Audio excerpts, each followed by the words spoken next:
Hello, everyone. Welcome to the Biohacking Beauty podcast, where we delve into the heart of wellness and beauty, empowering you with the knowledge to unlock your most vibrant self. I'm your host, Amitay Eshel, and today I have the privilege of speaking with Marcella Hill, a beacon of hope and transformation for women globally.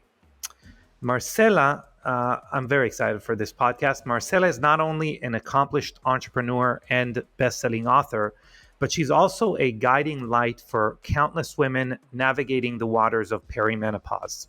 Her book, Wake Her Up, which I highly recommend, has sparked a global movement, giving women new hope and perspectives on taboo topics that too often go unspoken. Featured on Oprah Daily and Healthy Woman magazine, Marcella's voice has resonated with over 1 million women, encouraging them to reclaim their vitality and presence in life. Living in Vineyard, Utah, with her husband and 4 children in a blended family, she embodies her belief that if you feel like something's missing, it's you, which we've spoken about on this podcast. Today, we're going to explore the symptoms of perimenopause, the profound effects of hormones on our lives and our skin, and what it truly means to feel awake and alive, and obviously look awake and alive. Before we begin, here's a review from one of our valued listeners. So she's saying, Biohacking Beauty isn't just a podcast, it's a revelation. Each episode is a treasure trove of wisdom. It's transformed the way I view skincare and wellness, intertwining the intricacies of our biology with the art of self-care. The holistic approach and the real-life insights from guests make this podcast a must-listen for anyone looking to deepen their understanding of beauty from the inside out.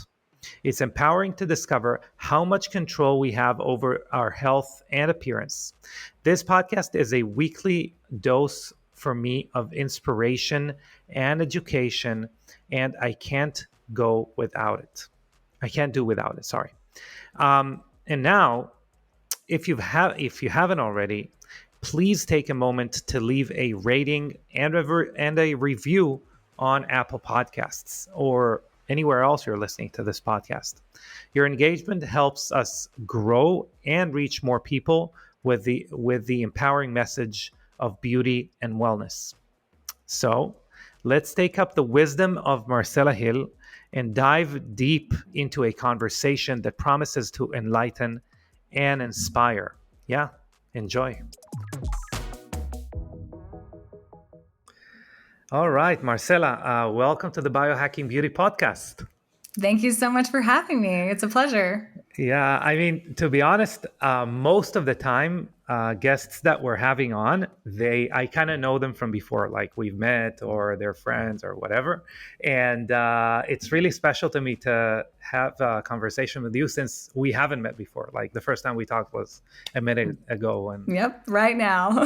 so that's awesome. And obviously the reason we're excited to have you on is because you're an extremely interesting voice within the I would say women's health journey.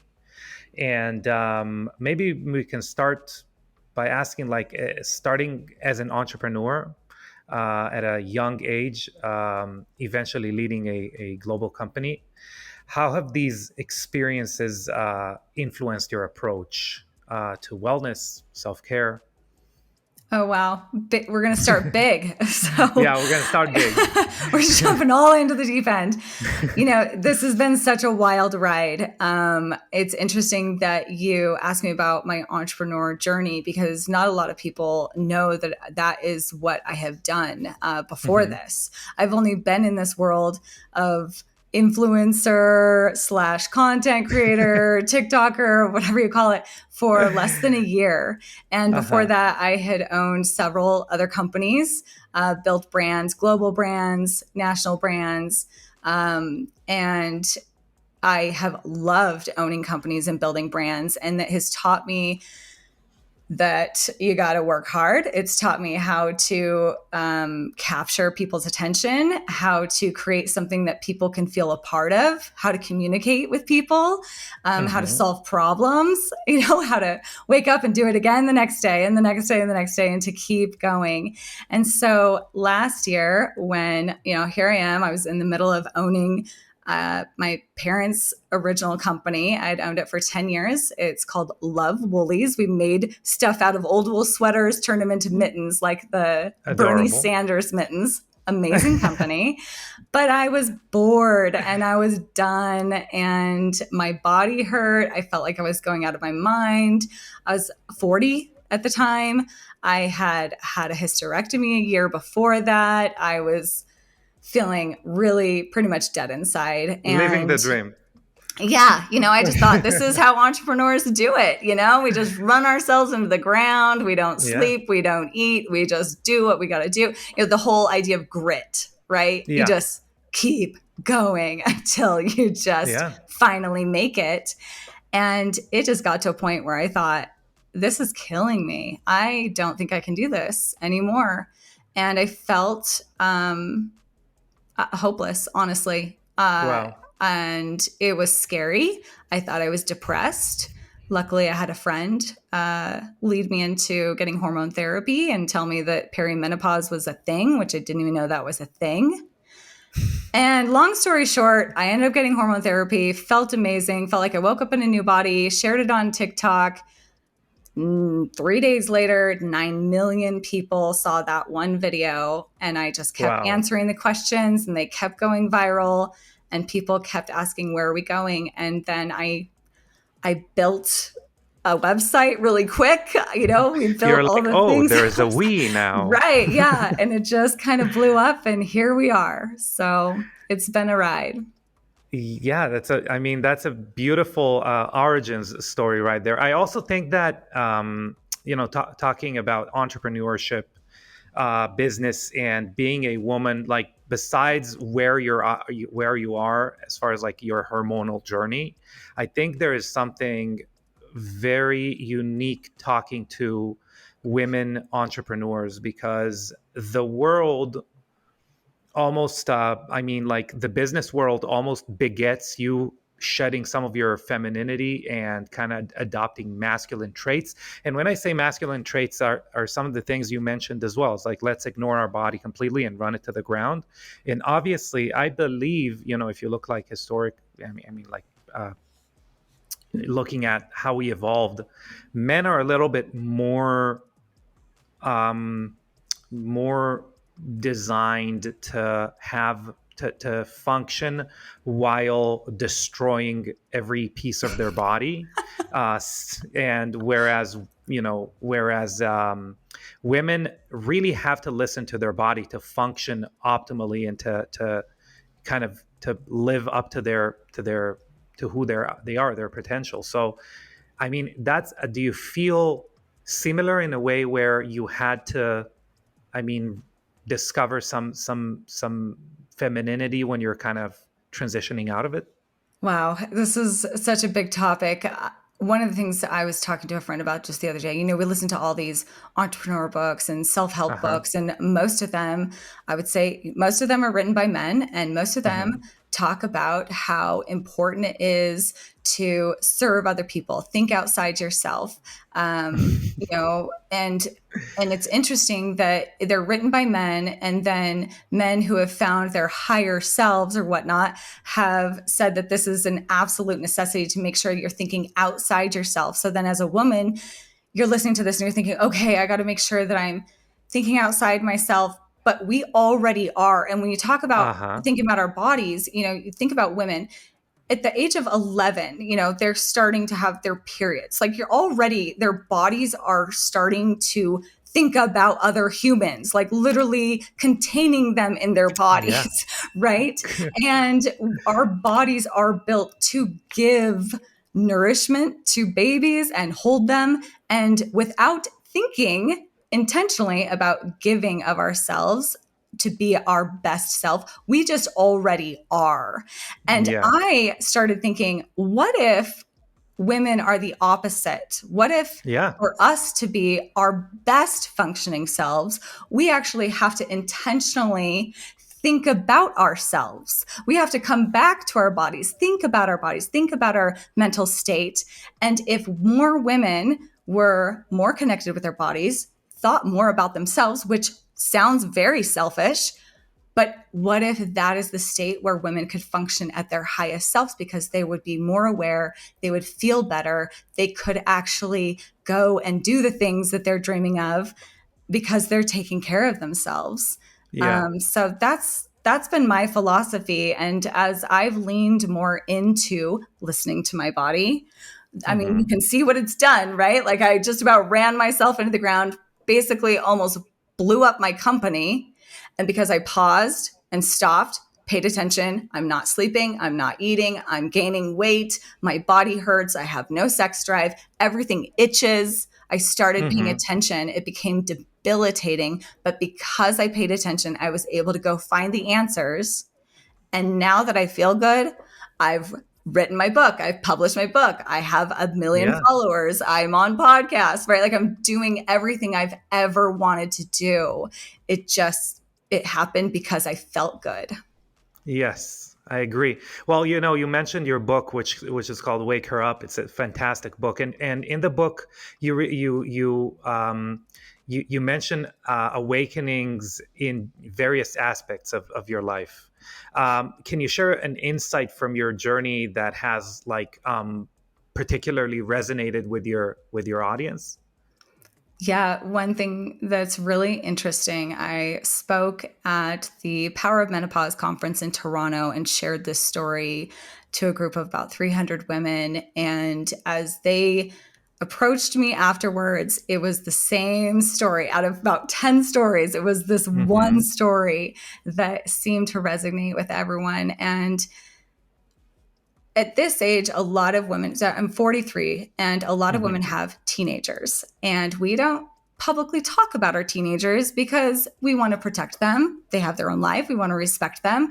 Also, anytime you talk about what your teenagers are doing, anybody is going to say something about the parent, right? They're going to be like, Yeah. you're doing it wrong or you did it, Yeah. whatever, right? And so nobody talks about it.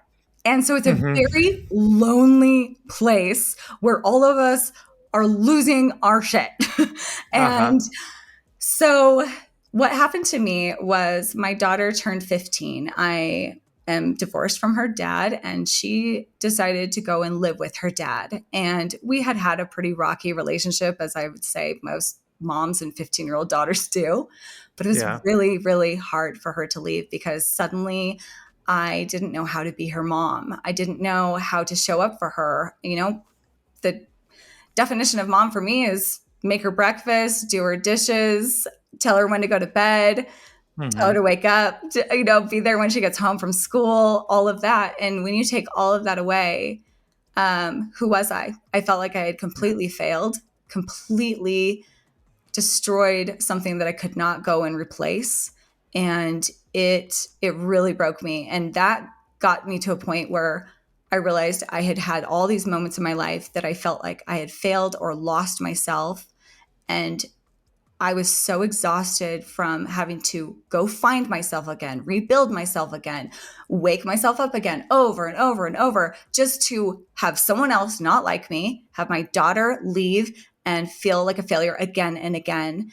And so instead of grabbing the self help books and rebuilding myself again, going and finding myself again and implementing all the habits that say you're going to build yourself back, I just got down to a core fundamental version of me that I felt like there I am. I'm never going to break. That is who I am. And I just had to shed everything I ever thought made me and get to a point where I was like, that Wow. core self that can't break. I needed to find her. And that's Wow. where that book started. It's incredible. Well, you mentioned failing yourself, and I'm going to mention a self-help book that is the farthest from a self-help that just helped me. It's the Selfish Gene by Malcolm Gladwell, and which is obviously like one of the most important evolutionary biology books in the 20th century. But I think one of the concepts there that resonated with me is that because you share 50% of your daughter's gene with you, I think at a fundamental level, your ego associates her as an intrinsic part of who you are, like literally an extension of yourself. So what came to me from what you said is like, oh, I've failed myself in the past, and that resonates greatly, because it is kind of a repetition of that, because it is a part of yourself. So this is probably the most profound failure of yourself you can kind of reach. So it's Yeah. incredible to yeah, it's incredible to hear about finding a deeper person within that.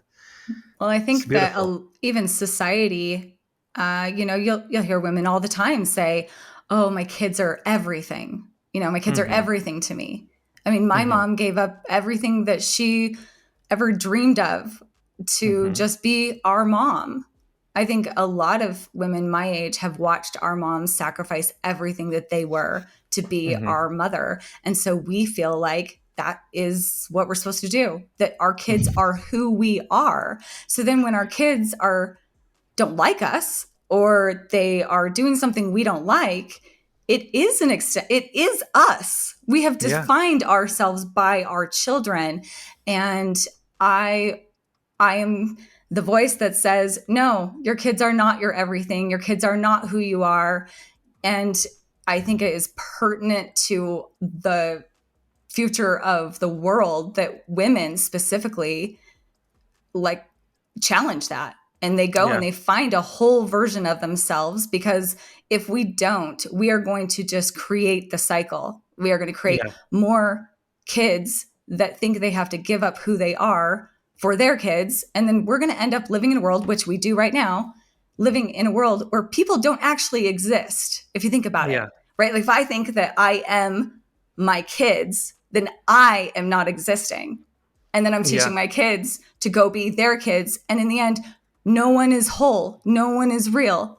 We're Hmm. just assuming everybody else is Yeah, I us. mean, this is an amazing, a profound way to look at it, because we have a dear friend. He's a model, and like a fitness model. The guy looks like a Greek god, and he does not do well in relationships with women. He lives in Miami, so you could imagine the challenges there.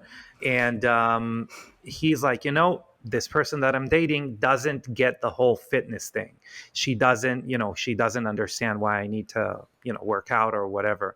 And at that point, I think you can only you don't even need to emphasize how important it is for you. You just need to live your life and like create results wherever you want. And if that person resonate, if it kind of sweeps them along, fantastic. If not, then the current's going to take you in different directions. So I completely agree. I 100%. do have a question though. So you mentioned like a couple of turning points or tipping points. One, and you have been very candid in your book about the feeling of being numb to life, which you mentioned here, which kind of led you to explore hormone therapy. Mm-hmm. Uh, is is that was that the main turning point? Was that close in time to the to experiences with your daughter? Were they kind of on the same continuum? Yes. So I wasn't recognizing it. I didn't know that Hmm. perimenopause was a thing. Uh-huh. So all of this kind of awakening, this, you know, deterioration of my body, all of it Hmm. felt separate, right? Like tiny thing. At night, Yeah. I would go to bed and my legs would itch, crazy itch, to the point that I would scratch them until they bled. And of course, I'm just Wow. thinking, I just need to drink some more water. I need to find the right lotion, right? Well, at the same time, I'm like starting to question my religion. that Uh-huh. doesn't seem connected. We're like itchy legs and, your religion. And then at the same time, my daughter's like freaking out, going through her own Hmm. stuff and then moving out. None of those seem like they're a connected thing. Uh-huh. At the same time, I have no libido. I have no sex drive. I think I don't like my husband anymore because it doesn't seem like anything we do is helping in that area. And so Hmm. again, all these things are separate. I'm listening to different types of podcasts, reading different kinds of books, trying different kinds of Hmm. products until a few years later when someone says, "Oh, this is perimenopause. This is midlife. You do Wow. all of this. Your body freaks out. It gets itchy because your skin is drying up. Everything is drying up for the inside out. Your eyes itch, your hair, is getting flaky, and also your personality is changing. Also, you're questioning your belief system. Also, you have no sex drive." And it's all one thing.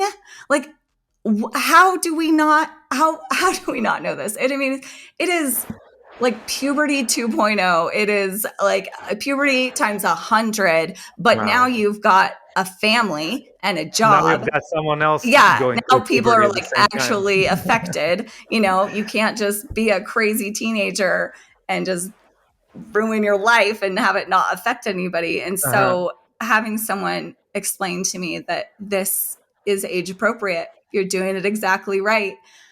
Not that it made it any better, but it did. I mean, you imagine a kid going through puberty all by themselves, not knowing what the hell is happening to them. That would be Yeah. terrifying. Yeah. For sure. Terrifying. I mean, Yeah. just the BO in and of itself. If you just started smelling one day and you didn't know why, like that would be so scary. And now you've got 43-year-old women who wake up and smell like onions and they don't know why. That is what is happening. And Uh-huh. it is freaking us out. And all we need to know is this is perimenopause. This is what happens.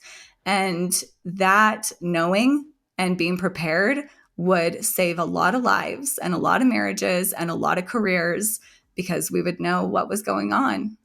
Yeah, I mean, and it all starts by, by hearing other people's stories. I feel like, what you mentioned now about onions. Maybe someone's like listening right now is like, oh, I that's guarantee you, that's someone's me, like, wait, me too. man. But okay, so how do we get from this point to? I mean, one of the things that I'm fascinated that resonated with me is the idea of like self discovery without retreats that you're talking about.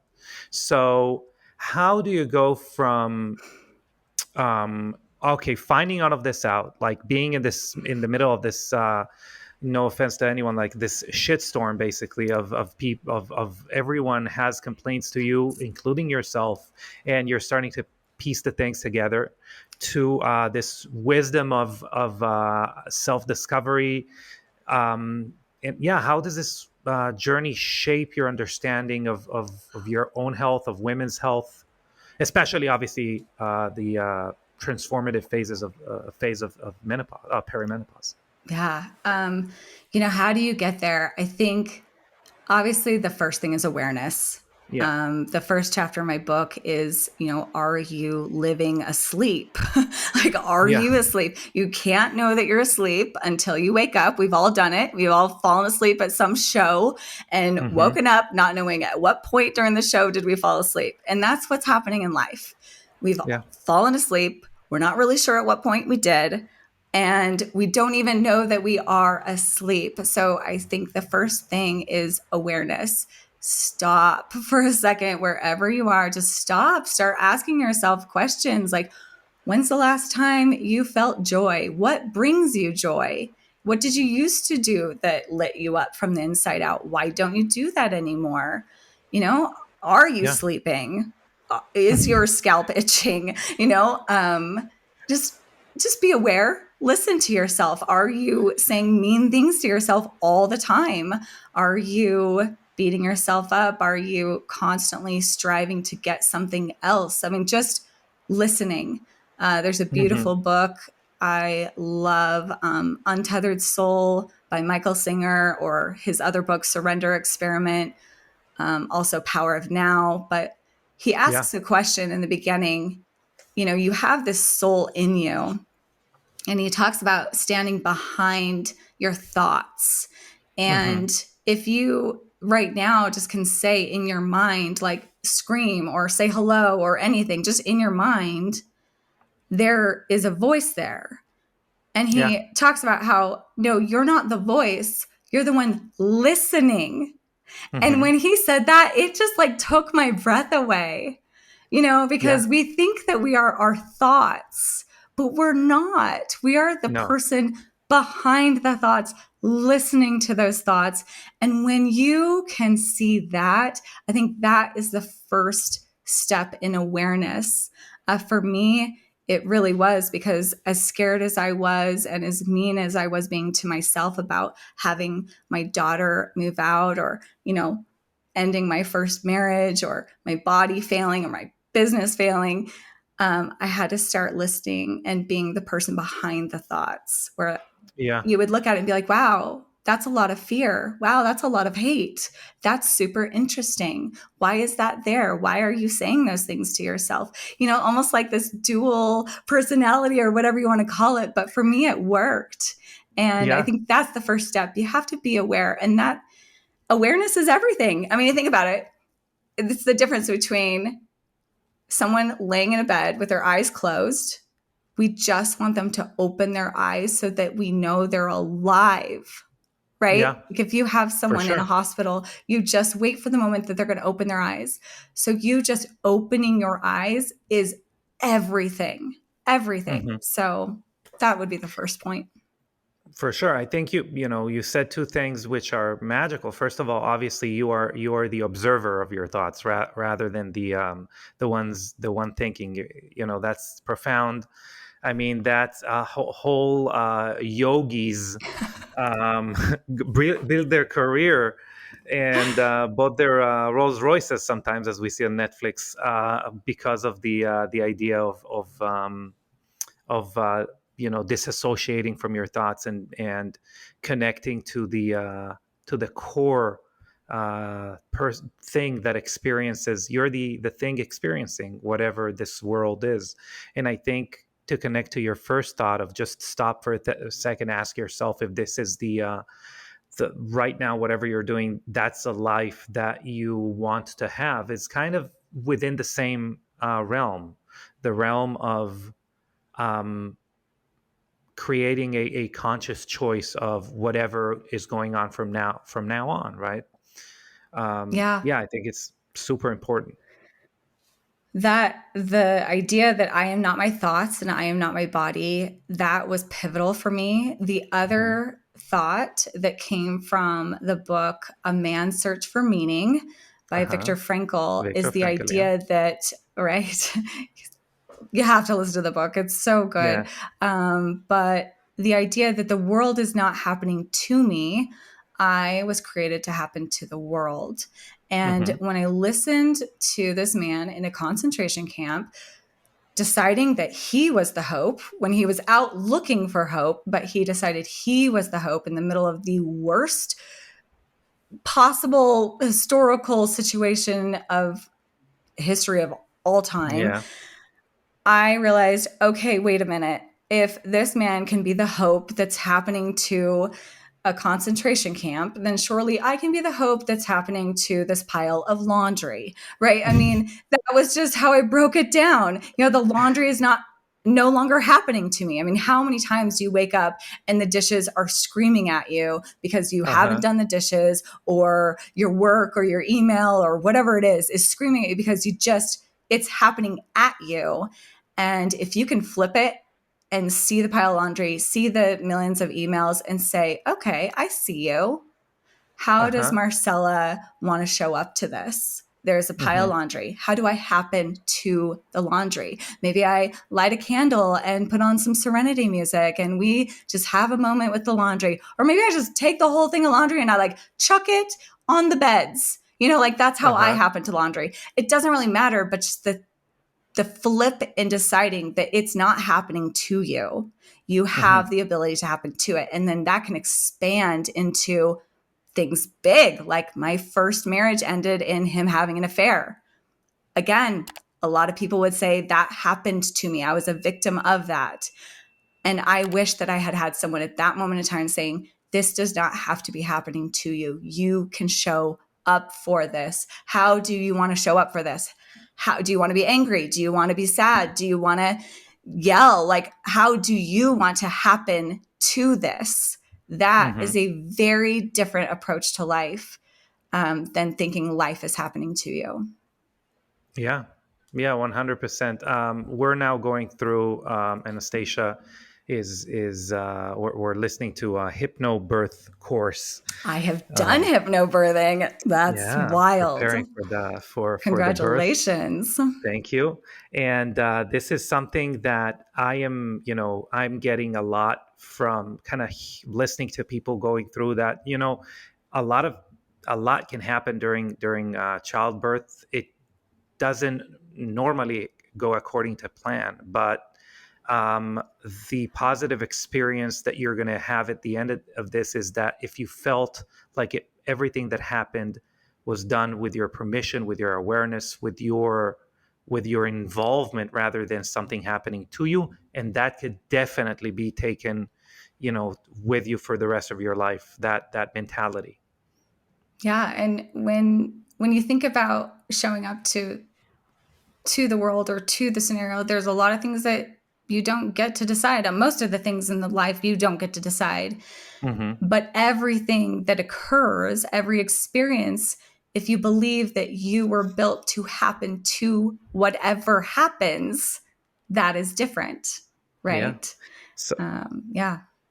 yeah, I mean, look, and your movement is growing and is gaining global attention, and I'm wondering what do you think is compelling so many women to engage with this movement, and how do you see it affecting their health? Wow. It's still every day, it takes my breath away to open my phone and see millions of women showing up to say, hey, I feel like that. And I didn't even know this was a thing. And where are we going? And I'm done feeling dead inside. Let's go wake up my body. It's just Uh-huh. crazy. I feel like about a year ago, when I did that video, I don't know what in the universe had all been put together that this was the beginning of a movement and a shift in the world. But, several months later, Oprah reposted my video. Then you see people like Drew Barrymore. Then you see Maria Shriver. Just yesterday, they signed a new bill to put more funding towards women's health. I mean, it's just is snowballing over and over, and every celebrity is jumping on the bandwagon for women's health. I think the 40-year-olds, I think a new woman showed up to 40 is what I think. I think that you've got these 40-year-olds that were built on Disney. Just the other day, I was Uh-huh. watching Little Mermaid, and I thought, people can have lots of opinions about Little Mermaid, but in the end, I saw, you know what? We believe that we can be born a fish and we have the Uh-huh. ability to grow legs and live in a whole different world. That is the kind of 40-year-old that is showing up to 40 right now. I mean, we believe that we can be anything we want. So when we show up to 40 and the doctors tell us, oh, you're just going to feel dead from here on out, and this is just how it is, we are going to say, hell no, absolutely unacceptable. Not me. That's not okay. I think the other thing that is adding to this is that dementia is at such a high rate and it is affecting our grandmothers and our mothers. And we're watching this devastation happen, and we refuse to be that woman in 20 years. We Yeah. refuse to be the one that is not able to remember our children's names. We have to fix this. Yeah. We have I, to. I mean, that's to be frank. I came into, our, we started our journey in this space as biohackers. Like that's who we are. We're that's, that's our journey. And I was interested in biohacking before it was called biohacking, but I was interested in it for optimal performance, for, whatever. Um, and I come to this space, and there are all of these people that care about how are they going to show up to age 75, And to me, for the longest time, it was pretty interesting. I mean, my parents are extremely they're basically, my father is in his 70s, and he windsurfs like every day. So to me that was a little bit confusing in the beginning. Like, I didn't have an example of what I don't want to look like or be like, in 30, 40 years. And now when some frailty is starting to pop its ugly head, that suddenly speaks to me. Suddenly I'm like, okay, I see what all these people you know were dreading, or what they wanted to work against, if you would. Um and this is a lot of our motivation. Like, we're running away from fear as much as we are chasing pleasure, right? um That's a you know really interesting statement. yeah, Running away from fear as much as we are chasing pleasure. I think I maybe even personally more so. struggle with that too, where like, am I just running and trying to just have fun and feel good and, party for the rest of my life? Or, but in the end, maybe we do swing to the extreme, for a Yeah. minute, maybe for the next couple of years. We need to swing to the extreme to be able to fall somewhere in the middle, because right Hmm. now the extreme is happening. And the extreme is that the highest level of suicide right now is among middle-aged women. Wow. The devastation right now is that women after 40 feel dead inside for a majority of us across the world. It's not a US problem. It is a worldwide horrid situation where women don't feel like they exist. They're Yeah. not able to sleep. We are just barely functioning. And that is so far from feeling good. We don't even know what feeling good is. Yeah. And so I'm fine with swinging to the extreme so that maybe my 10-year-old, can live some kind of good life where she's not manic chasing, the high, but she can live among some peaceful people that feel good. Yeah. So I'm here for this. I think it's crazy that we're in front of a movement where people are trying to figure out how to feel good, but it's time. Women, I mean, Yeah. the world is so broken because women aren't able to live in it. And, we've got to change it. Yeah. Yeah, for sure.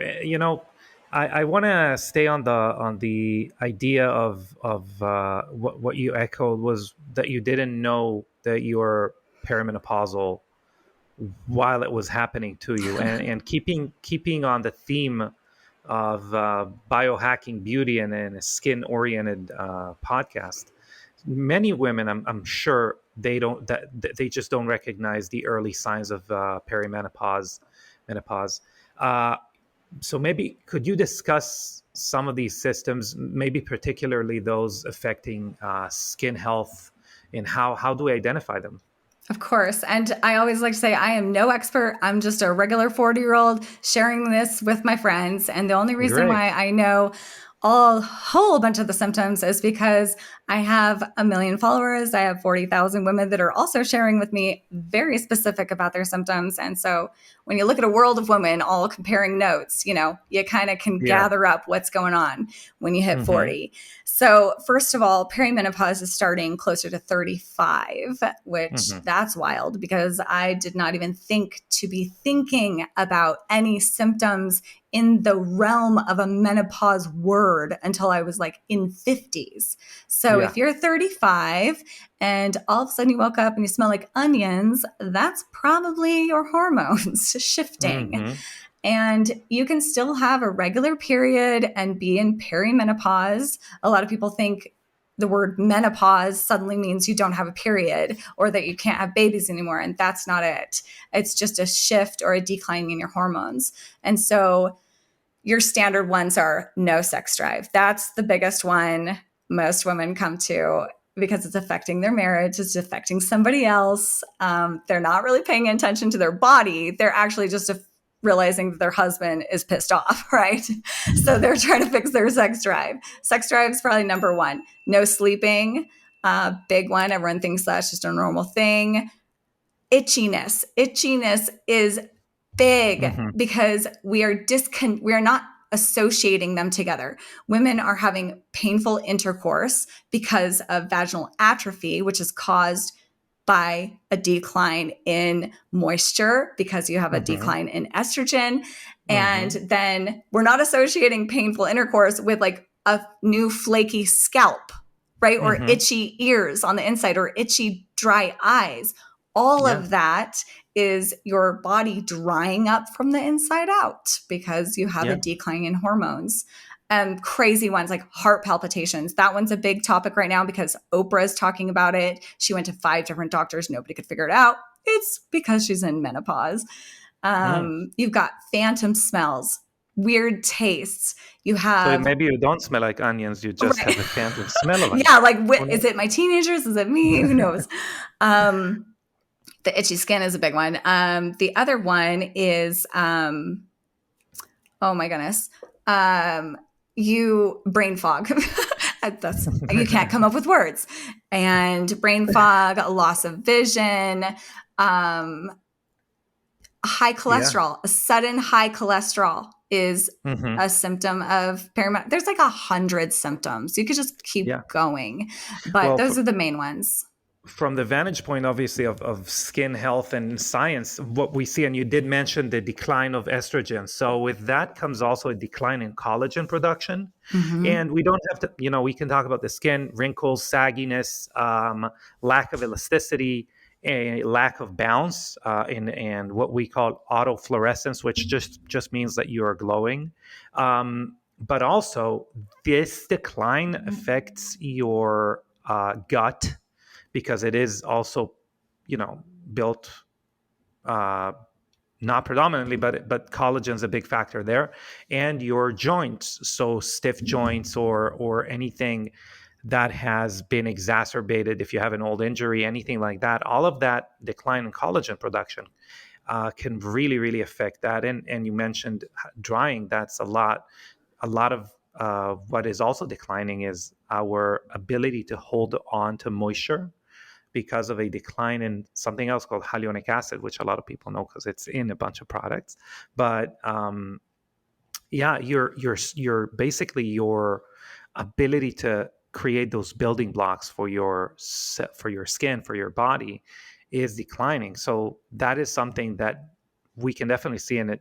The minute you go in hormone replacement therapy, that's something that also changes to the positive, which is pretty cool. Yeah, I mean, I had no idea. In fact, when I went to a hormone therapist and I wrote all of my symptoms, Mm-hmm. itchiness, dry skin, like none of that was even on the list of symptoms. So I hadn't, even at that point, I hadn't associated my dry skin with hormones. Mm-hmm. And it had been about, I don't know, 3 or 4 weeks. I was starting to notice some significant improvements in libido, energy, sleep. And it wasn't until I was talking to another woman about hormone therapy that she mentioned that the itchiness inside her ears went away from after her hormone therapy. And I realized that I hadn't been itching my legs anymore and I hadn't been itching my scalp. Mm-hmm. And I thought it was my shampoo. I thought it was a lack of, water intake. And as soon as I had some testosterone in my body and some progesterone, all of a sudden my legs aren't flaky, my scalp doesn't itch, and it is a night and day difference. And it's crazy the amount of money women are spending on, you know, Yeah. the next right lotion or whatever it is. And we're also beating ourselves up that we're not drinking enough water when really you're missing like essential nutrients in your body. Yeah. And I think it's funny. People think, oh, well, I'll just do it naturally. Well, your body naturally has testosterone. Your body naturally Yeah. has progesterone. And your body also naturally has water, but if you are dehydrated, you have to put water into your body, right? So if Yeah. you're dehydrated in testosterone, you're going to have to take some testosterone. So, Well, yeah. we're not, so just for everyone that is still on the natural train, which is completely fine. Okay. I'm not like, you do you, but Yes. Listen to I your want to, body, yeah, 100%. listen to your body, listen to the thoughts that are in your head. I'm kidding. But I would like to propose something for people to, like, a different vantage point. Past the age where your body thinks you're going to have kids, all of those things that are now happening to you, um, evolution doesn't care about. Do you know why it doesn't care about it? Because that is something that is not being looked at for the most part as survival. And that's because you've already passed your genes on. So that wheels falling off the wagon feeling, or reality of the matter, is because your body says, I did what I did. For now on, we're basically just hunkering down to make sure that we're supporting our tribe with our knowledge. It doesn't care about us wanting to party it up until our 120 years old. It doesn't. It cares about, preserving some information, making sure you're a good nanny for your grandchildren, and that's basically it. So if you have different notions of how life, and that's actually a question I want to ask you, but if you want to have a vibrant and amazing life past that point, then you need to take some steps in order to, we said, show up as your best self. Also hormonally, not only uh, not only with your conscience, okay, also with who you are as far as hormones go. That's so interesting. I don't think I've ever had it explained to me like that, which makes a Yeah. lot of sense. That's why we're feeling like literally dead inside because maybe we're kind of technically done, but we're super not done. Yeah. And I think we do have to be aware that if Yeah. we're not done and we want to live a certain type of lifestyle, we're going to have to do what's necessary to do that. Yeah, I mean, a lot of it's a difficult conversation with people, but sometimes we have to do this conversation when we talk about skin health. There is a process that's going on, again, past our ability to bear children and also communicate our sexual vitality. Past that point, our skin, specifically our body, does not prioritize skin rejuvenation as much. Okay, we talked about collagen before. Our body past that point says, okay, I don't need to show the world that I'm sexually viable. And what I need to do from now on, again, is protect whatever organs I need to protect, etc. My brain, my heart, maybe run away from predators, but that's mainly it. I'm neglecting the part of vital communication or sexual communication, and it is incumbent upon the person that wants to, again, have a life full of vitality and to live a full life, to then kind of go back and see, how do we, I hate to use the word trick, but kind of how do we trick the body, or how do we, follow certain protocols in order to maintain, skin vitality or overall health vitality. Um, and again, that's kind of the question I wanted to ask you. What do you believe are some of the, essential elements for women to feel vibrant and have a life that's full of life? Particularly where you are, and kind of experiencing the complexities of menopause, perimenopause that you're experiencing. So I would say two main things. Mm-hmm. I think you do have to go through some kind of internal spiritual soul Yeah. searching something, because there is no amount of hormones or supplements or anything you can put in your body that is going to give you a knowing of you. And Mm-hmm. at some point, you're going to have to deal with your trauma. You're going to have to get some therapy. You're going to have to find serenity. You're going to have to dig in deep and wake her up, right? I Yeah. mean, there's this book that I wrote, so I think Yeah. that's a big solid piece, because I have seen women run out, get hormone therapy, get all the supplements, do all the things, and not be willing to deal with trauma, not be willing to sit with themselves, not go there. And it just is this vicious cycle that will just keep going. So your first thing is You- that, You're saying you got to fix not only the car, you got to fix the driver too. right, you got to like actually know the driver, get to know her, fall in love Yeah. with her, and let her live. So that's one, know you. Two, Mm-hmm. I saw a post the other day by a health coach, and she listed like 10 things that she's doing to be able to live this vibrant life. And she listed Uh-huh. her diet, her workout routine, her sleeping, her vitamins, all these things, tons of things. Mm-hmm. Never mentioned hormone therapy. Mm-hmm. And I messaged her and I said, curious, are you doing hormone therapy? And she said, yeah.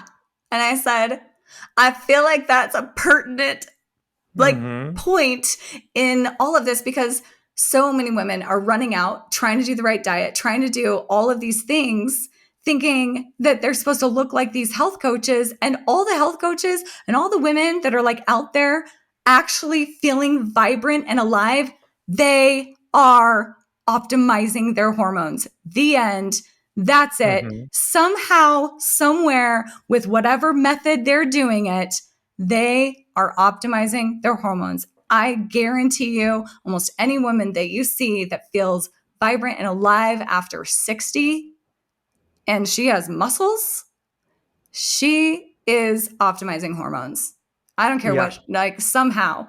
And that is crazy to me, that you have people out here, trying to sell their diet program, but they just fail to forget to Yeah. mention that they're also doing testosterone injections or whatever they're Yes. doing, right? Maybe before you So yeah. maybe before you like mention this exotic berry, you should mention the fact that you're yeah. Like, and I don't doubt, like, I am a proponent for, I think you should have a healthy lifestyle. I think there are definitely supplements and lifestyle that you need to lead.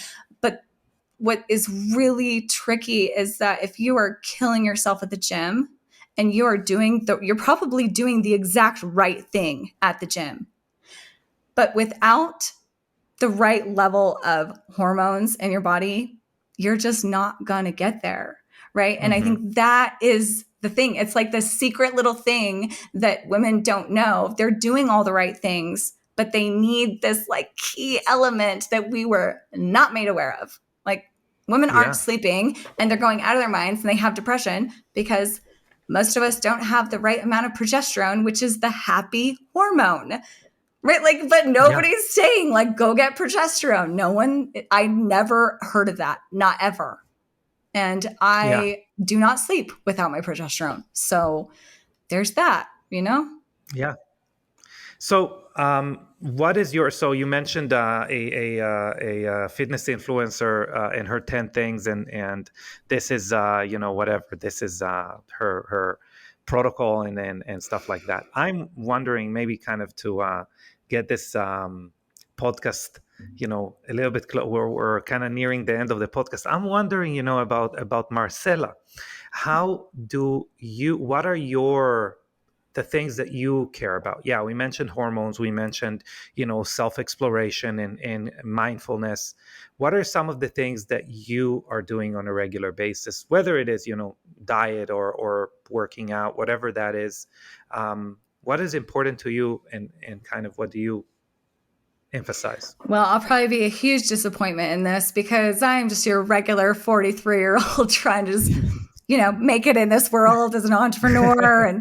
And I will just be the first to say, like, I am a pretty inconsistent human.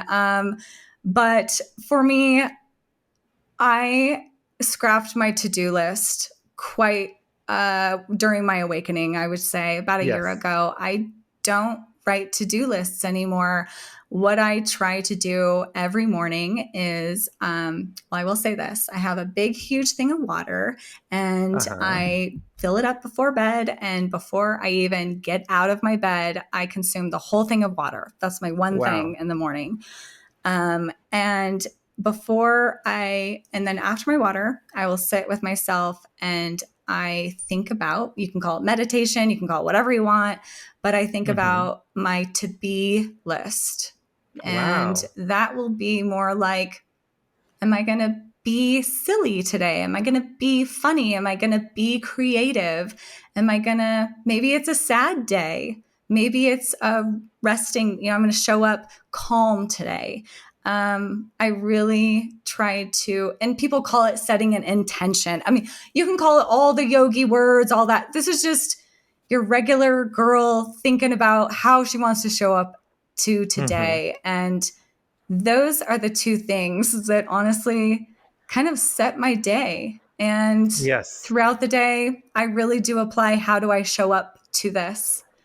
Yeah. Um, I used to be I'm an entrepreneur. I like to go Mm-hmm. big, go home. I like to do grit and make things happen. And I don't know if you could call it slowing down, because it doesn't feel like that. It feels very different than hustling. It's more of trusting the universe, getting into the flow. Mm-hmm. I sit and I watch me live. I sit back behind the thoughts, back behind the body, and I just am watching and experiencing and feeling and constantly asking myself, how do I show up to this? And that has put me in a life that is beyond my dreams. I mean, Wow. I was posted on freaking Oprah. How does that happen? Like, you can't dream board that enough, No. right? I mean, No. I'm in awe with what the universe can do when you just let it do it. It's pretty Amen. nuts. Well, I call Anastasia, my partner, I call her the female Warren Buffett, because she, you remind me of her. She's like, the hardest worker in any room whatsoever. So I say she trusts the universe. She just likes to remind it a lot. Right? Yes. Oh my gosh. Amen to that. It's so good. That's fantastic. And Yeah. Yeah. We just try to yell at it enough, exactly, but exactly. In case yeah, the universe forgot. just because you're in the flow doesn't mean you can't just be screaming the whole way down, right? Exactly. It's been a ride. It's been a huge shift for me to be Hmm. living in flow and letting the world do what it does rather than Amen. hustling and building it. It's very Yeah. different. Yeah, I mean, what I'm getting from your book is beautiful. The information you share with the world is really a movement. I really look at it as a whole movement that you're pioneering, which is incredible. And out of this whole movement, it's basically, kind of know thyself in both avenues. Also from obviously your mind, and also, show up your best self, also mentally, but also physically and hormonally. So I think it's a beautiful, minimalistic way, I would say, for self-care. One of the things, well, the subtitle of the book is, if you think something's missing, it's probably you.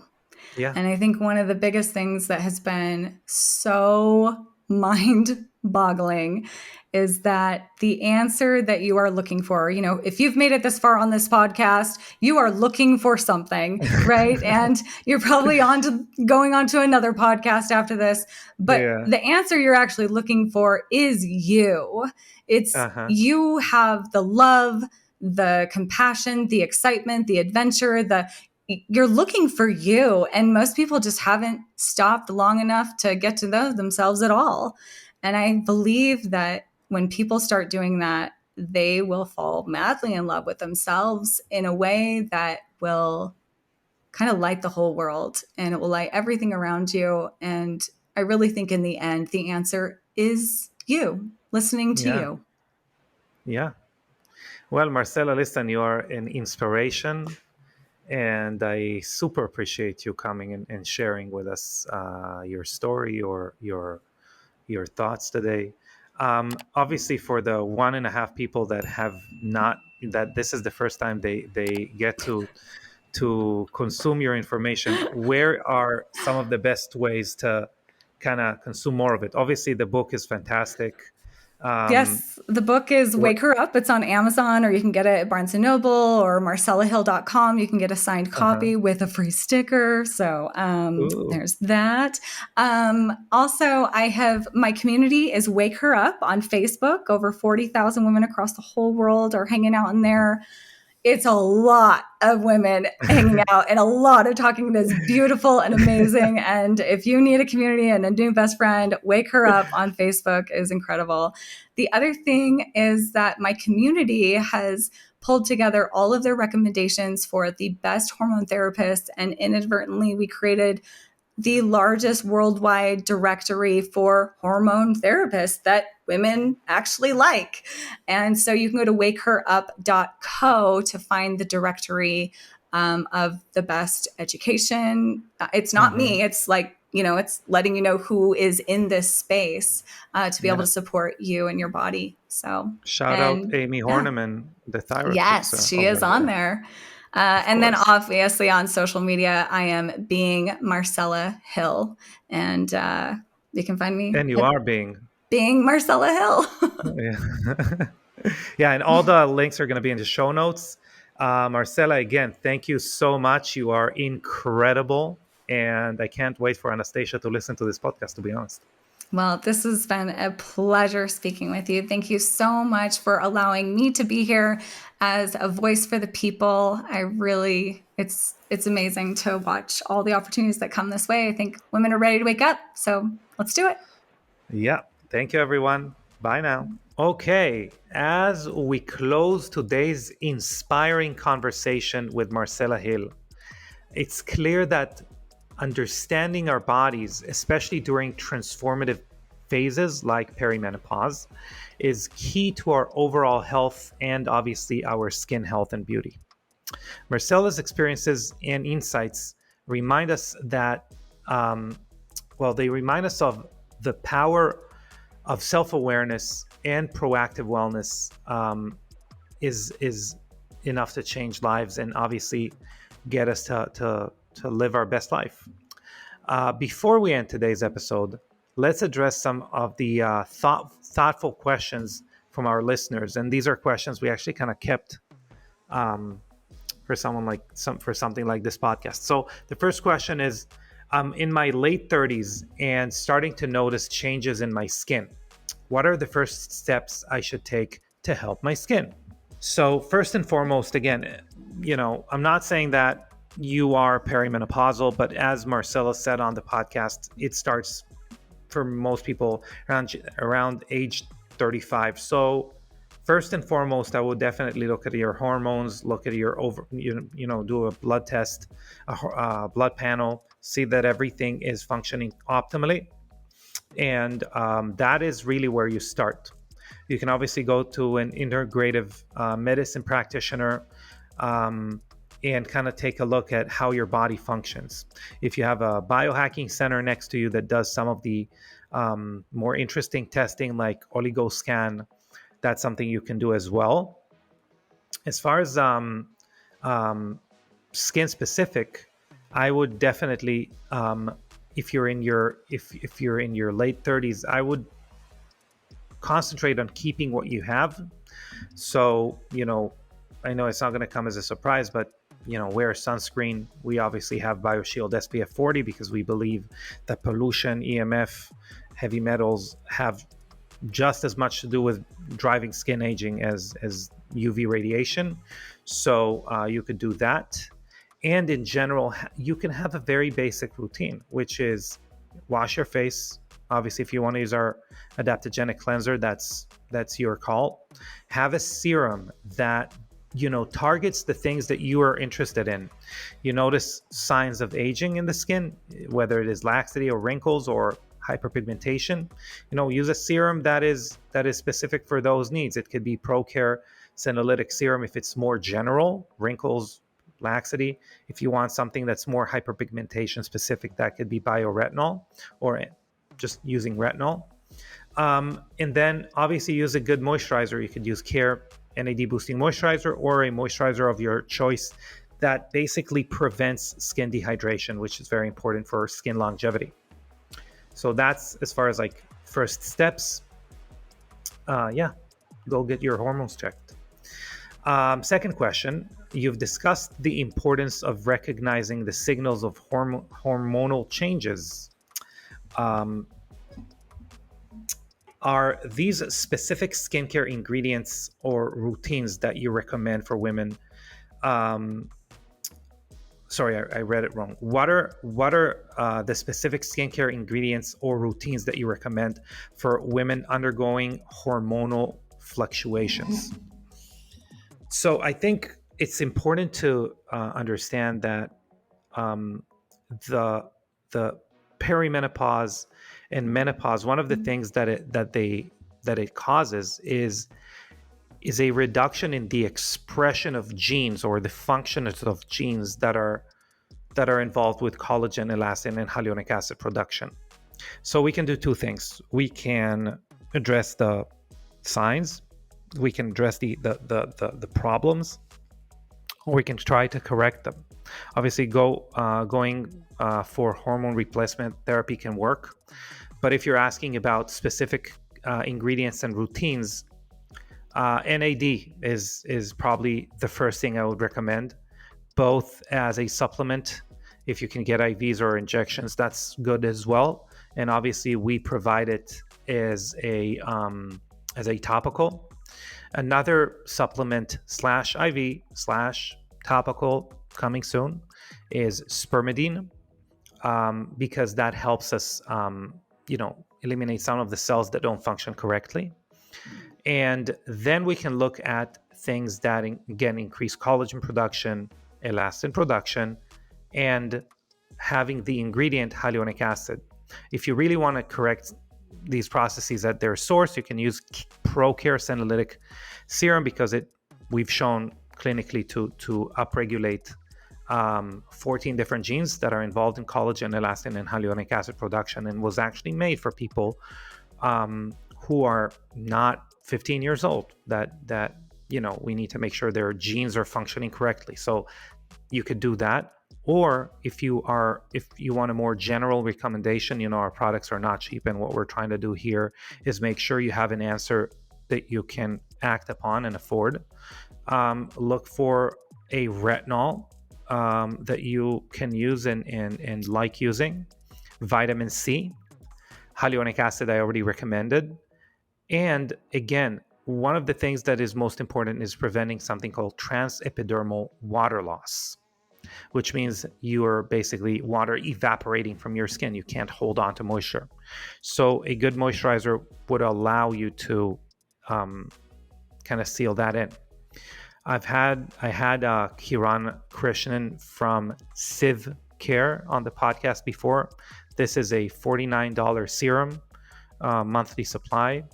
That can also help with transepidermal water loss if you can't afford a product like BioBarrier, which is, $175 for a couple months for 60 days. So again, if you want a more affordable option, that can be an option.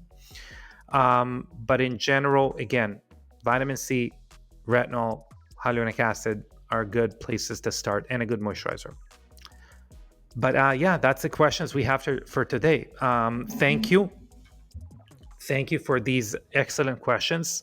They bring to light the shared experiences many of us have, but might not always talk about. So I really appreciate it. If you have a question you'd like answered, please share it with us in a review, either Apple Podcasts or wherever you happen to view or listen to this podcast. Your inquiries spark the important conversations, as you can see, and help us all learn and grow together. Again, if you wish to have your questions featured, just ask them in a review, and we may answer them in an upcoming episode, or like we saw today, an episode that is specifically talking about the subject. So thank you for joining us on the Biohacking Beauty podcast. Remember, the journey to health And wellness begins with understanding and quantification, measurement. So, and keep tuning in for more episodes that navigate the complex yet beautiful path of living your best life. So, thank you, everyone, and goodbye for now.